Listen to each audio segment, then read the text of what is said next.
Today we are talking about anxiety. And specifically, we're talking about it through the lens of a book called Unwinding Anxiety by Dr. Jud Brewer.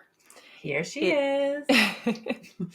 It's a book that was really helpful to me a couple of years ago for some just kind of general day-to-day anxiety that at the time I wouldn't have actually even called it anxiety. I liked to say that I am an optimist who worries a lot. So that worry, I just thought was like, that's who I am. I worry a lot. But now I realize that that was a form of anxiety, that by worrying about things is an attempt to control them, it was giving me anxiety because you can't control things, right? So I talk about this book all the time. Everyone who even like mentions anxiety, I'm like, you have to read this book. And so I was really happy that Sarah was interested in reading it and discussing it. And I hope that everyone listening gets some benefit out of it and reads the book if this is something that affects you, which I think it probably does. Anxiety affects everyone to some degree.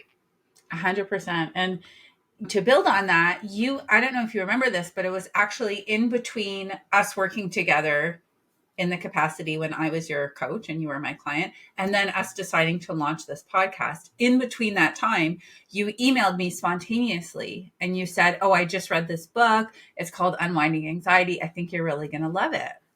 And I ordered, I thought, great recommendation. I definitely have a relationship with anxiety that could use some work.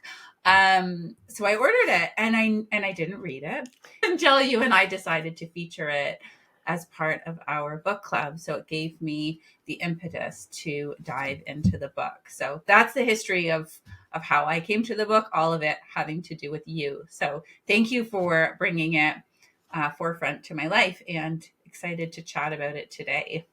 That's really funny. I had forgotten that I reached out to you, and that was kind of how we reconnected after not working together for a while, and then started talking. And a fateful book for us. Yeah, that's really interesting. So I reread it over the last couple of weeks in preparation for this episode, and I am really glad that I did. I'm really grateful for the push to reread it for two reasons. One, because I had recently fallen back into some habitual anxiety and hadn't really realized it. So reading the book made me start to think about patterns that I'd fallen into and how they were affecting me. And I was like, oh yeah, hello, that is my old anxiety coming back because I had, I had felt like I fixed it. And so it shouldn't be a problem anymore. And that's not how these things work, right? They show up again.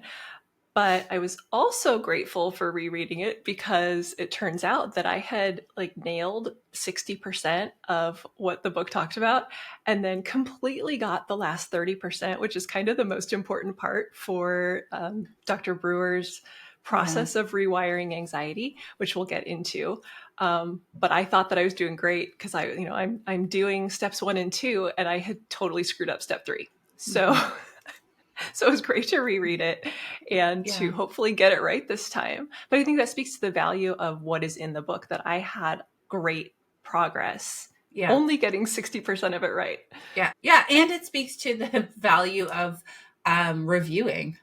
Yes. Right? Like if there's a book that you love or a concept that you love, it's not that you just get an aha moment and then suddenly you've retained it all. With time, we learn more. It goes deeper, or we have different kinds of applications. So not only for this book, but for other books that we love or other concepts. So I kind of love it because you did read it. It did really transform your relationship with anxiety. You started, effusively recommending it to friends and colleagues, and you hadn't even, and then when you reread it, you got like a new nugget. So it's all good, but that's super interesting and funny. Yeah. Yes. So throughout our discussion today, I'm going to be giving examples of specifically my email anxiety, the anxiety that I get from email, because it's a very clear example of the pattern that Dr. Brewer discusses in the book.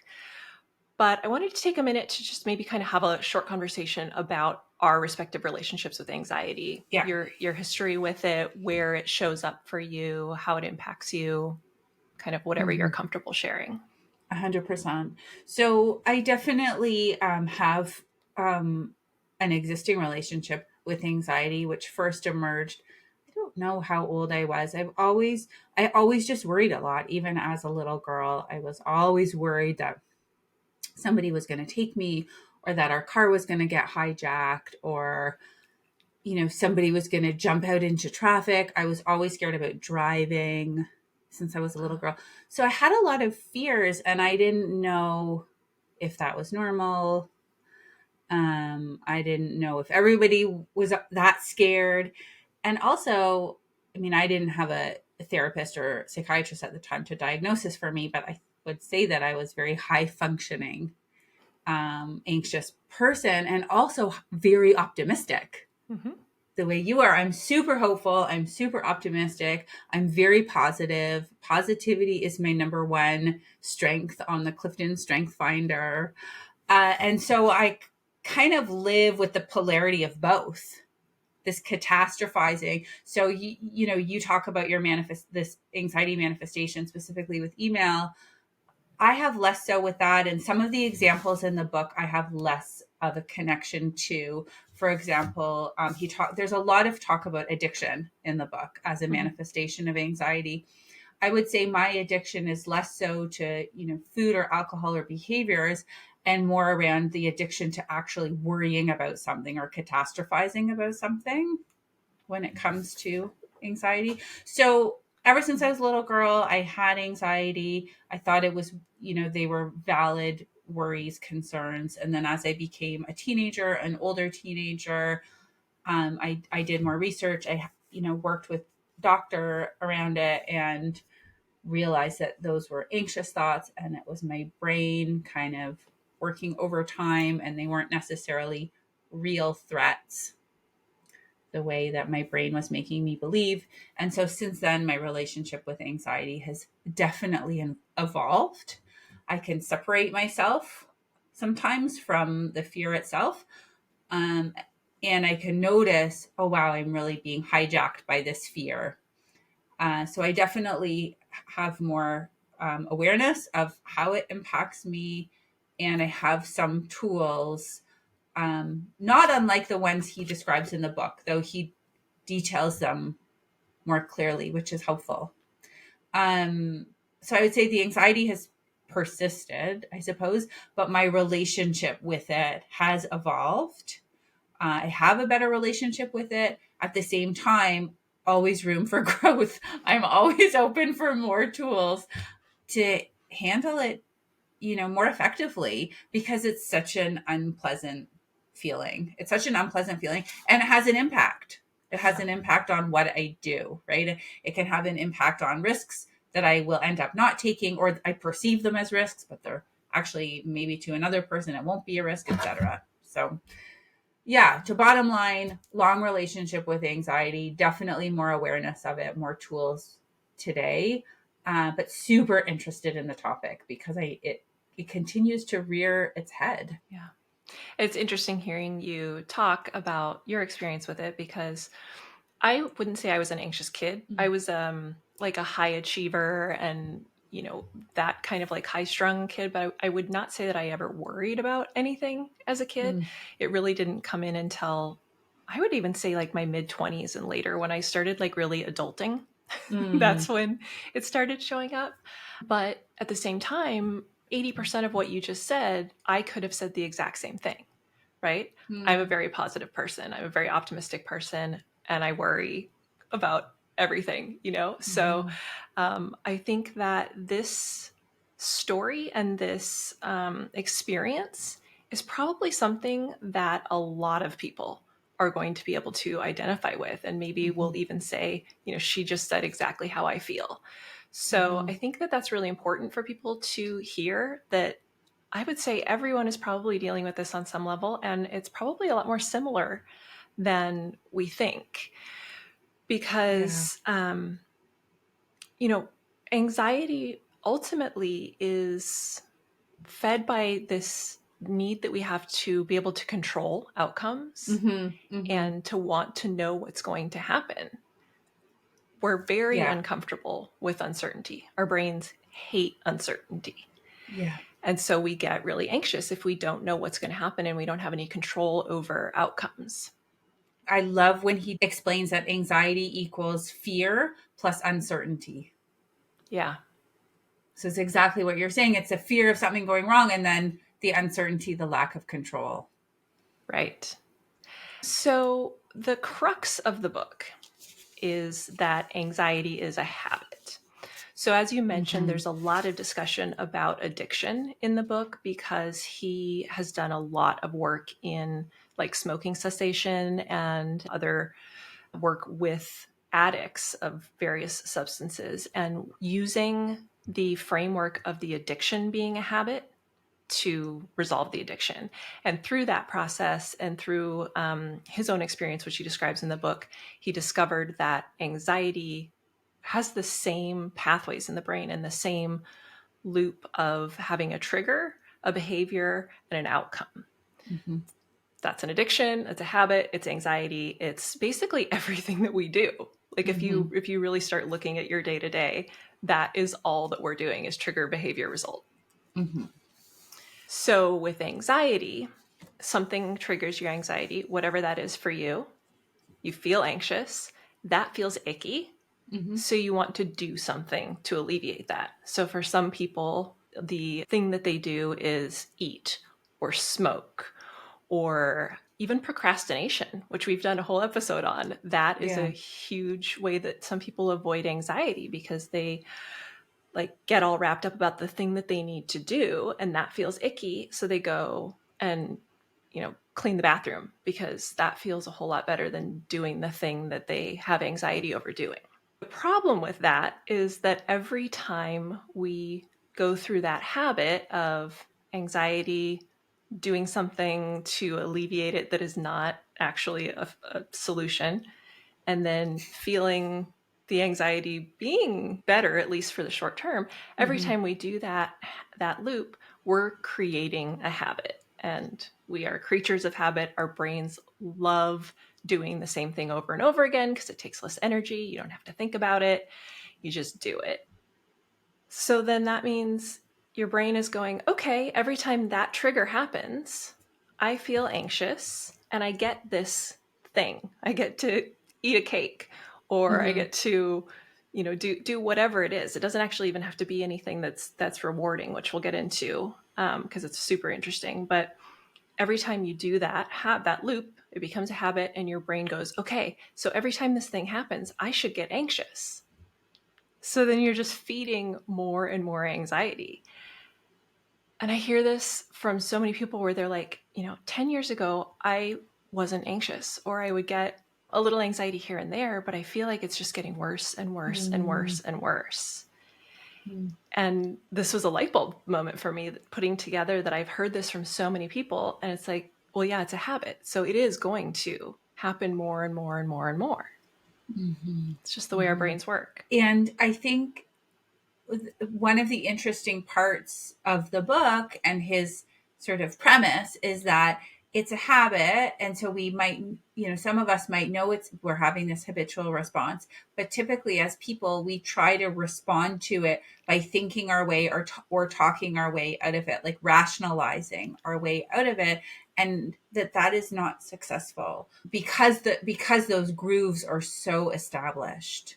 So for example, saying, well, I'm just not going to smoke when I feel anxious next time. It simply doesn't work for, I don't know the percentage, but the large majority of the people. Trying to talk ourselves out of that type of habit, or saying, well, I'm just going to stop worrying about this. Yeah. It doesn't, it's just not successful. Yet we think we can intellectualize ourselves or talk ourselves out of that habit, and that's not an effective method. So he's saying, so we know it's a habit, and we know that our traditional way of like trying to think of our way out of it doesn't work. So here's a more successful way of dealing with the habit. So that's where he's come up with this sort of 3-step process, which is different from how we typically would approach a habit, including anxiety. That is a really important point, that you can't think your way out of this. And that a lot of these things that trigger anxiety or behaviors that we do are actually things that you have to do. So again, email for me, that is necessary. Yeah. It's something I Yeah. have to do for part of my job. And I have developed this habit that as soon as I think about email, I get anxious because I don't know what's in my inbox. So then I go and check my email. So the trigger is thinking about email. I get anxious. The behavior is I check my email to alleviate the anxiety. So then, regardless of what's in there, whether it is a good email, a bad email, or nothing, my brain is rewarded because now the uncertainty is gone. The control is back. I don't need to be anxious about what's in my inbox anymore. So I'm teaching my brain, get anxious about email, check email, everything will be fine or you'll control it. So now every single time I think about email, even if I have no reason to think that there's anything bad in my inbox, every single time I think about email, I immediately get anxious and I get this feeling in my chest and it's like very closed off. But I can't not check email. So thinking about how I feel about email is not going to stop that. And I have to continue checking email. But you don't have to check it in that moment Right. necessarily. Right. That's breaking the habit. That's breaking the habit. Right. Yeah. So it's almost like what I'm hearing from you is like you have this thought and then you have an anxious thought and then there's this, or you think about email and then there's an anxious thought about it. Yeah. And then there's like a compulsion to, well, I'll only alleviate this by checking to make sure that there's no danger there. Exactly. Yep. And I like that you use danger because that goes into how our brains work and why we are this way. And the book goes into a ton of detail about it. It gets pretty nerdy about the parts of our brain. But the basic thing to understand is that the majority of our brain is what you'll hear referred to as like our monkey brain. And it's like our old brain that basically was just in charge of keeping us alive. Right? It was just concerned with survival. So finding food, not getting eaten. Those are the things that this brain does. But then what makes us human is we have the prefrontal cortex. And that is another part of our brain that is responsible for creativity and planning. So if you think about what creativity and planning are, it's imagination. It is thinking about what could happen in the future and then making a plan for how to deal with it. And to me, that sounds like where anxiety comes from. Imagining what's going to happen and figuring out what you're going to do about it. We wouldn't be who we are without creativity and without the ability to plan. But at the same time, the negative side of that is anxiety and this ability to imagine terrible things happening and to put energy into figuring out what we would do in the worst possible scenarios. So Pam, can you paint a picture for us when you say you're getting anxiety, when you think about your email, is it like, what are the physical manifestations that are happening? Yeah, I definitely feel my heart rate increase a little bit and I feel it in my chest. It's almost like a heaviness and it feels very closed off. And he talks about this in the book that anxiety feels really constrictive and closed, whereas curiosity feels open and receptive. Yeah. And I definitely feel that. Yeah, I love that description because physiologically, when we are at risk or when we believe that we are at risk or in danger, we want to become small. We want to hide. Right? We want to physically become as small as possible. And so too, when we perceive a risk, we want to hide, we want to get small, we want to be little, right? Versus when we feel safe, we just show up. This is actually reminding me in some ways of our conversations on the other book, Permission to Speak, right? When we're like talking about like taking up space and feeling comfortable and feeling safe to do so. Yeah, that's a great point. Once you start developing this habit loop, this anxiety loop, your brain latches onto that. And so the next time you feel uncertain, your prefrontal cortex goes, okay, here's all the bad things that can happen, worry about everything. And what we do is we seek information to feel calm. So whatever that information might be. In my example, it's what is in my inbox. That information is what's going to calm me down. You just maybe start to feel restless and you're just driven to act. That's what the anxiety is, right? It's like, do something, do something, do something. It's just this drive to save me. Yeah. Make me feel safe. Yeah. And so that's where these coping mechanisms come in. And so I think that it's just super important. And it was so valuable for me to just see that, to just have someone explain that. And then so you can kind of take some of the guilt or some of the self-judgment and like all of that. Yes.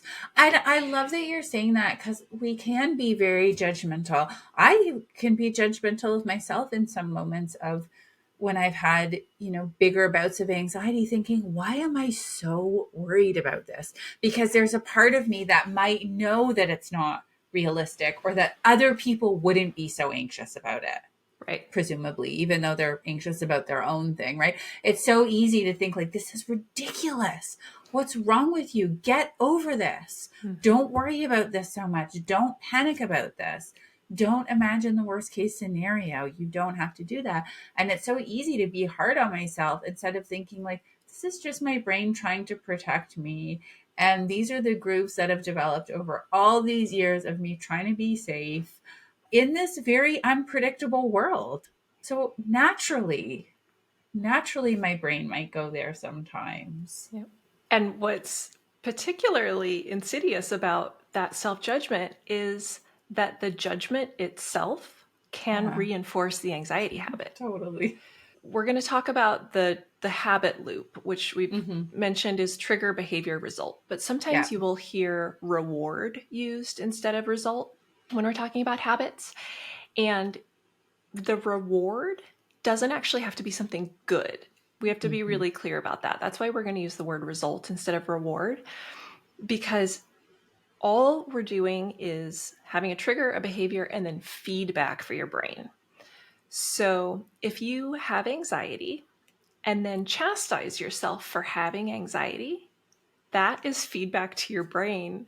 Even though you're saying, don't do this, this is ridiculous, your brain goes, okay, I should have anxiety more because I just got feedback.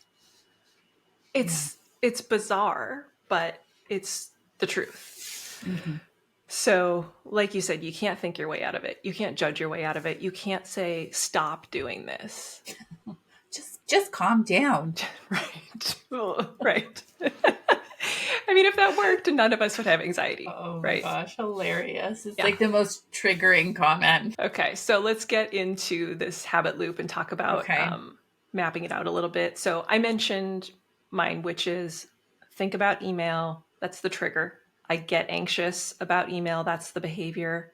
I go and check the email to alleviate that anxiety. And the result is either there's nothing bad in there or there's something bad in there. And either way, my brain gets information that says, good job, you got all worked up and we survived. Do that same thing again next time. And then next time is 15 minutes later. So this loop just keeps getting reinforced because technically whatever's in my inbox was a reward for my brain. It told my brain, you did the right thing. We're still alive. Do it again. We're still alive. We're still alive. Okay, that's a great example to play with. That's resonant for you. And then let's do a slightly different one for me, which is the behavior being excessive worry. So my trigger could be hearing about like the state of the world, something going on, instability in the world, a war, for example, or climate change. And then my behavior would be feeling anxious about that. And then the result, what would be my result of that? So hearing that, I would say that the result is feeling some sort of control because you really have no control other than what you're doing on a day-to-day basis. If we think about climate change, you can vote and you can change what you're doing, but it feels very out of control, right?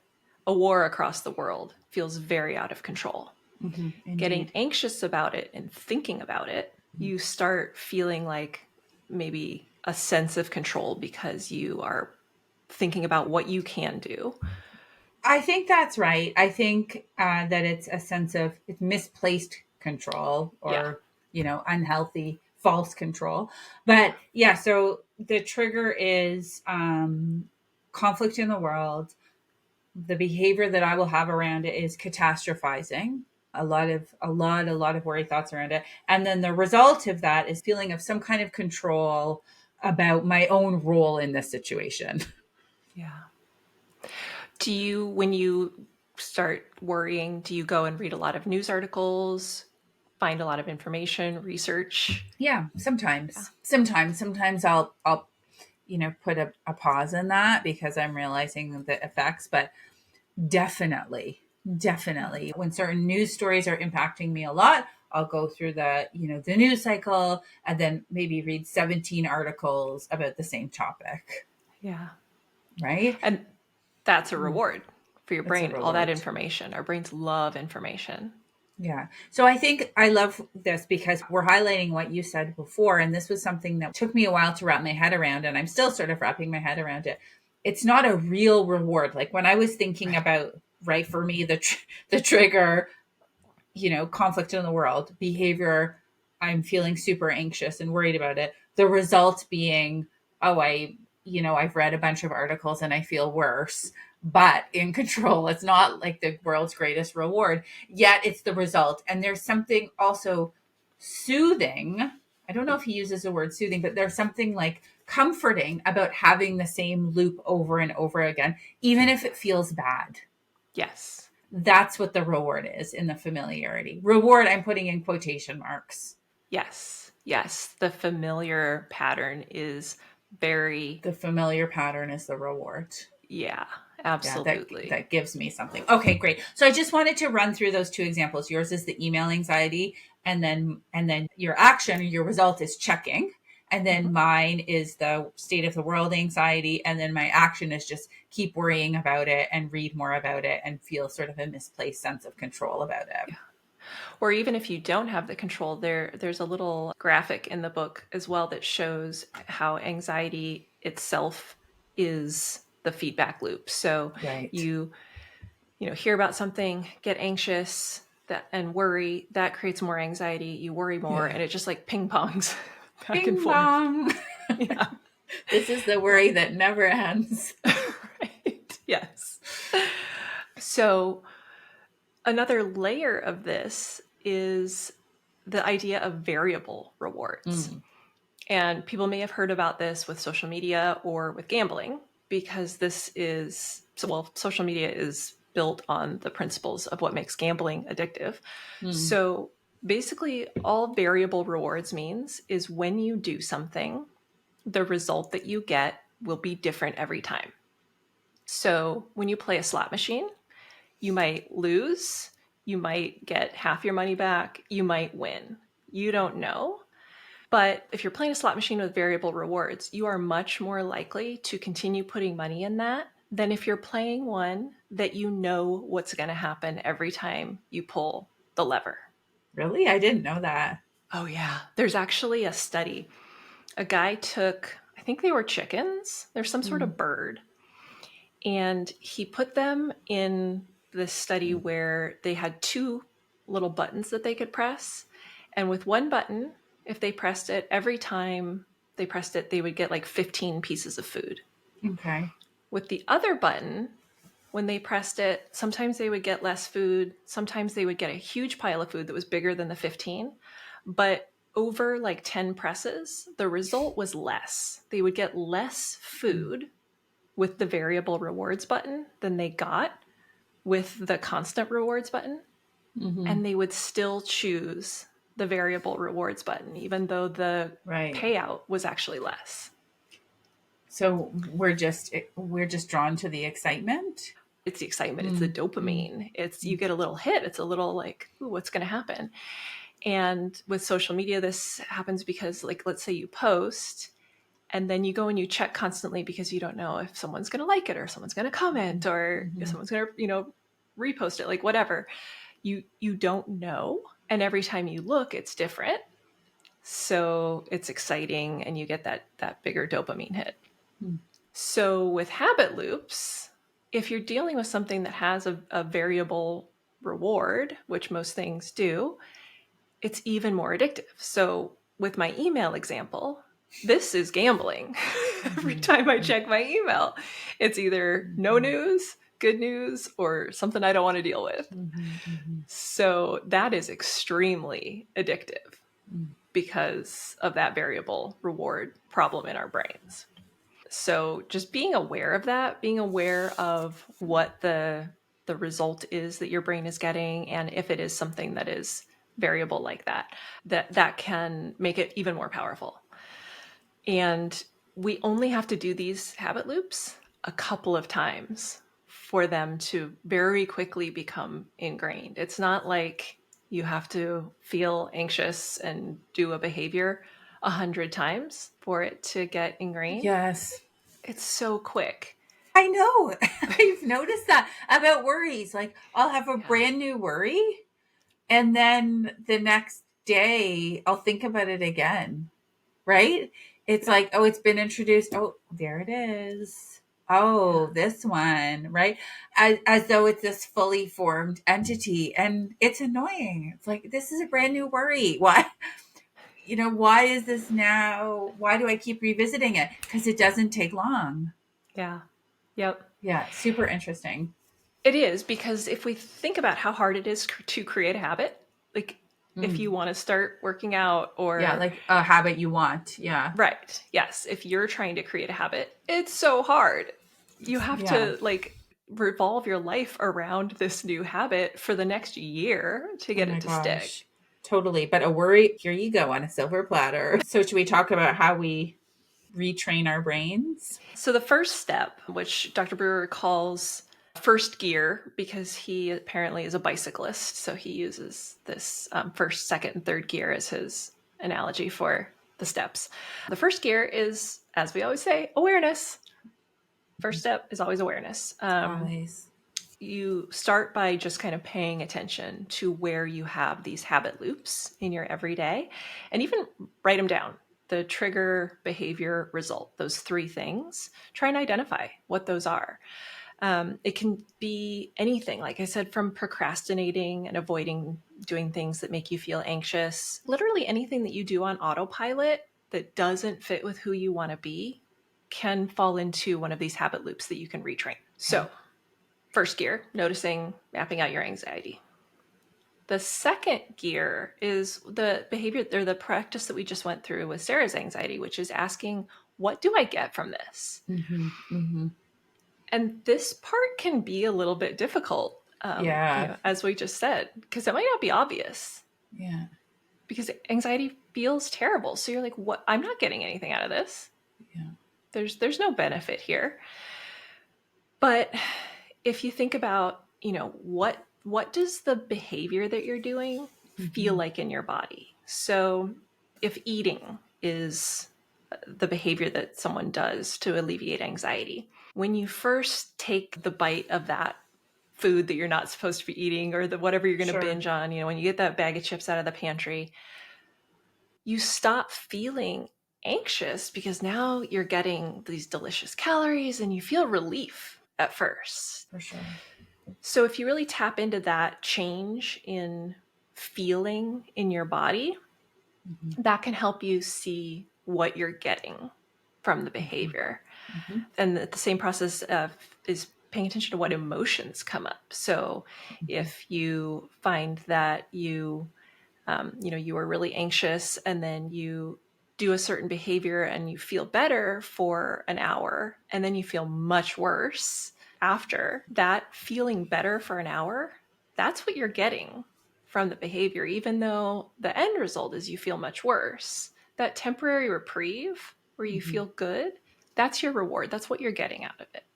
And I think great and very relatable examples would be what you mentioned for that food, having a glass of wine, possibly binging on a TV show or something Yeah. that's kind of going to take you out of whatever you're experiencing to some kind of moment of distraction, dopamine hit, online shopping, stuff like that. Yes. Yep. And in my email example, the benefit that I get, the result that I get is feeling in control. I now know that there's nothing in my inbox that I need to worry about. So I get 15 minutes of calm. Yeah. Yeah. Yeah. And same with all of those examples. There's some element of control. Well, I get to do this and I get to make myself feel better in the moment. And that's a really powerful draw when we're feeling anxious. Yeah. Okay. So the first step is we get to know our regular loop. So the trigger, behavior, and result, or reward. So that's gear one. And then the next gear is identifying what we're getting out of that habit. Yeah, exactly. So what's the payoff? Right. And then third and final gear.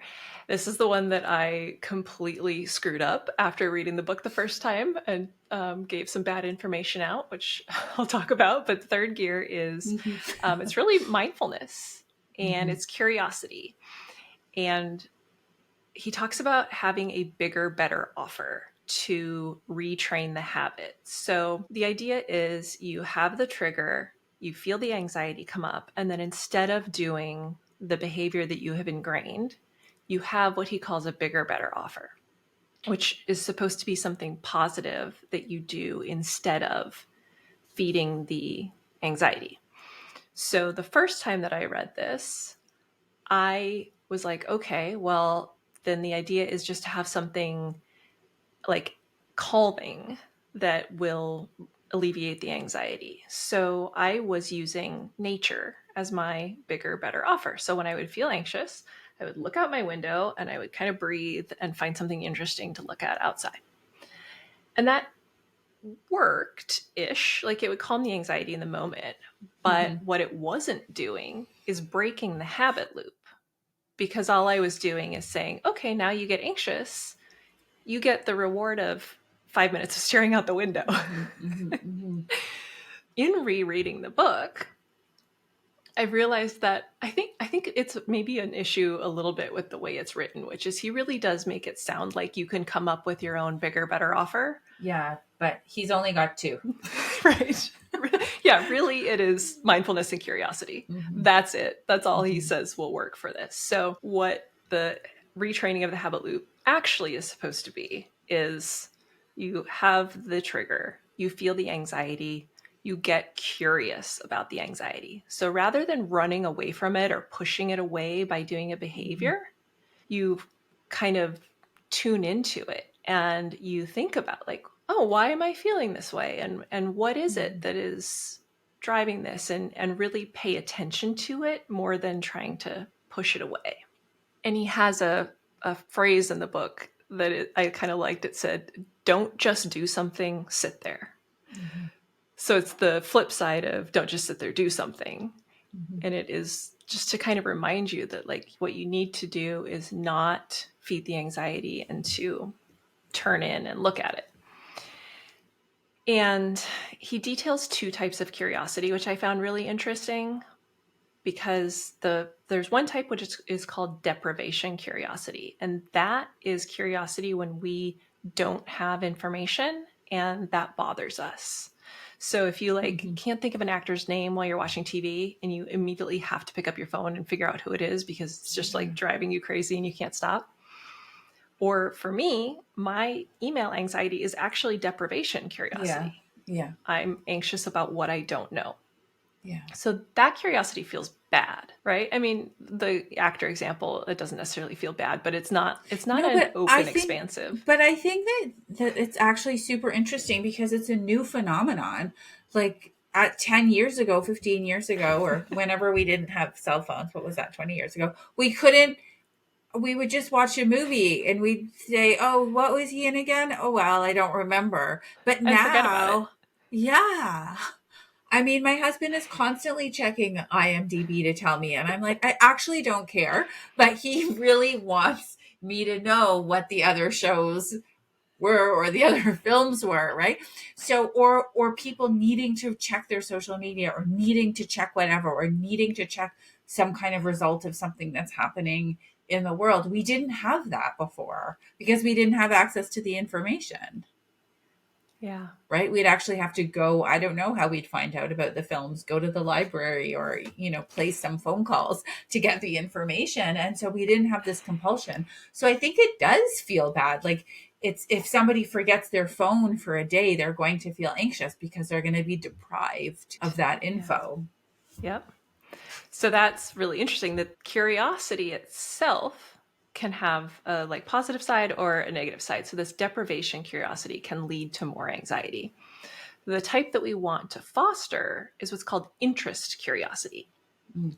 So that is that kind of curiosity when you're just kind of like, oh, I wonder what this is all about. And you like kind of get interested in a topic and, want to learn more about it. Maybe you do a little bit of research about it, but it feels open. It feels expansive. Mm-hmm. It feels like it's fun and enjoyable and you just want to learn more about a topic.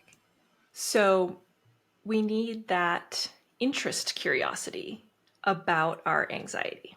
Mm-hmm. And that can be pretty hard to do because when you're feeling anxious, you're not feeling open and expansive. So you got to have that. Like, give me more of this feeling. Right. So, Mm-hmm.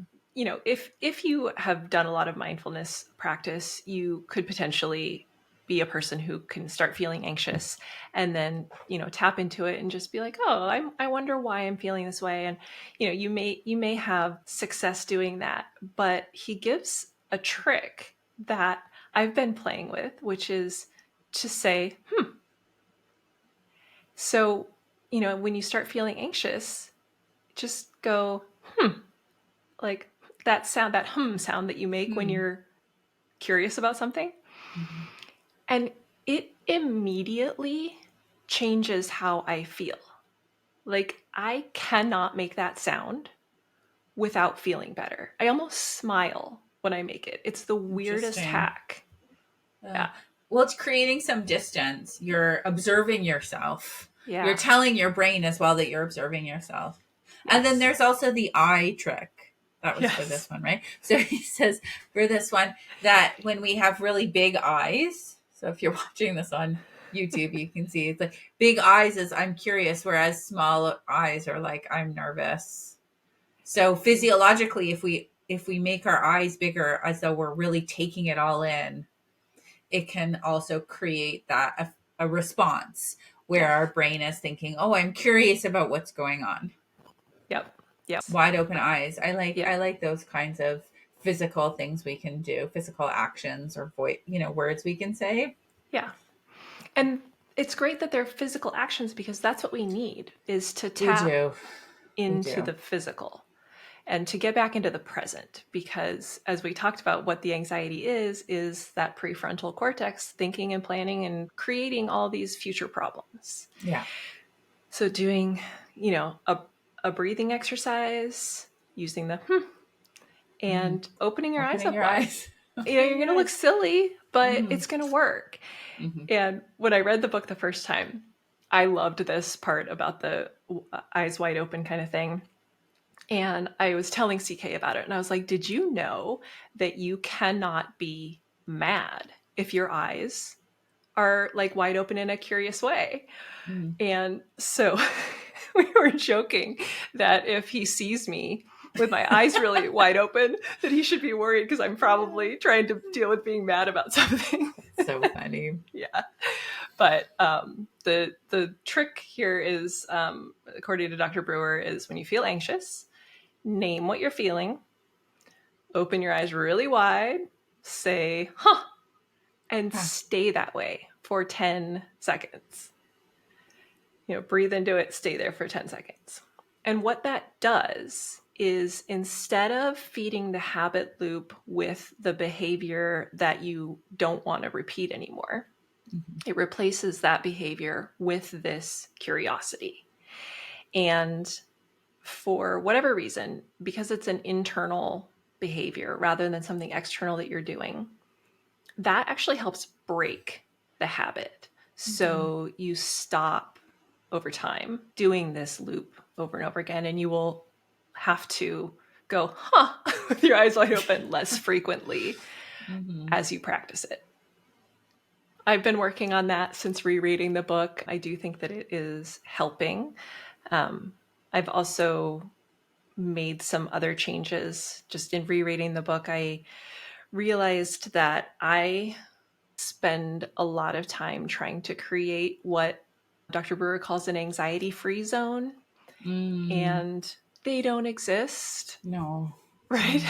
Like Yeah. I'm constantly thinking like I just have to save enough money and I Yeah. just have to retire and then I don't have to have all this anxiety anymore. And the thing is like there's always going to be something to worry about. Always. I've noticed in the past that I'll have something that I'll be worried about for a period of time and anxious about. Then that will get solved. And then the next day or a couple days later, a brand new worry thought comes in that will Oh kind yeah. of take its place. Mm-hmm. Right. So as you're saying, yeah, it would be great to fully stock up all of those investments so that, we could retire whatever moment we choose to do so. And then at the same time, once that's done, other worries are going to come up. Right. So it's not Yes. about trying to eliminate all of the anxieties. Of course, we want to do what we can to manage our lives and create a great life for ourselves, whatever that means. But at the same time, given the fact that we live in a completely volatile, unpredictable world, and given the fact that we have human brains and human hearts, we're never going to be anxiety free. No, there's never going to be a utopia. No. So we have to like we can't shield ourselves from triggers. We have to learn new habits so that when anxiety does happen, it doesn't take over. I will have times where I'm not feeling anxious at all. Like I'll be hanging out, feeling good, and I will literally think, what should I be worried about? Mm-hmm. Like, I what am do I that. forgetting? I do that too. And sometimes when I wake up in the morning, Yeah. I'll, be happy, saying my gratitudes, and all of a sudden my brain's like, wait, what are you forgetting? What Yes. what what are you worried about? What's the thing today that you're most worried about? My brain starts scanning for it. Yes, absolutely. Yeah. Mine does the exact same thing. So, yeah, breaking the habit is because that's going to happen. Mm-hmm. So, what we want to do is instead of taking that and then finding three things to worry about and then going into anxiety and then going into whatever the Mm-hmm. behavior is that we go into because of the anxiety, we want to work on breaking that habit and centering yourself and bringing yourself back to your body and having that curiosity, wide eyes, what's White going eyes. on here? Yeah. And I wanted to mention that there is also an Unwinding Anxiety app. Mm-hmm. So if people either are not into reading the book or if they find that they read the book and they want some more help, there is a monthly subscription for it or whatever the time frame is, but you get like a daily 10-minute lesson and then you get calls with Dr. Brewer and his team where you can ask questions and get feedback and kind of get some one-on-one help. Yeah. And not only that, the first 4 weeks are free.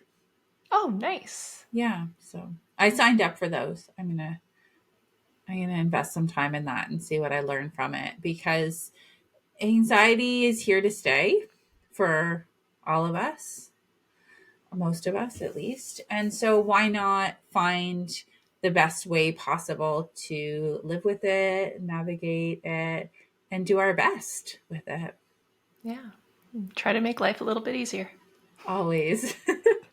Yeah, so let us know if you've read the book or checked out the app or what you got out of our conversation.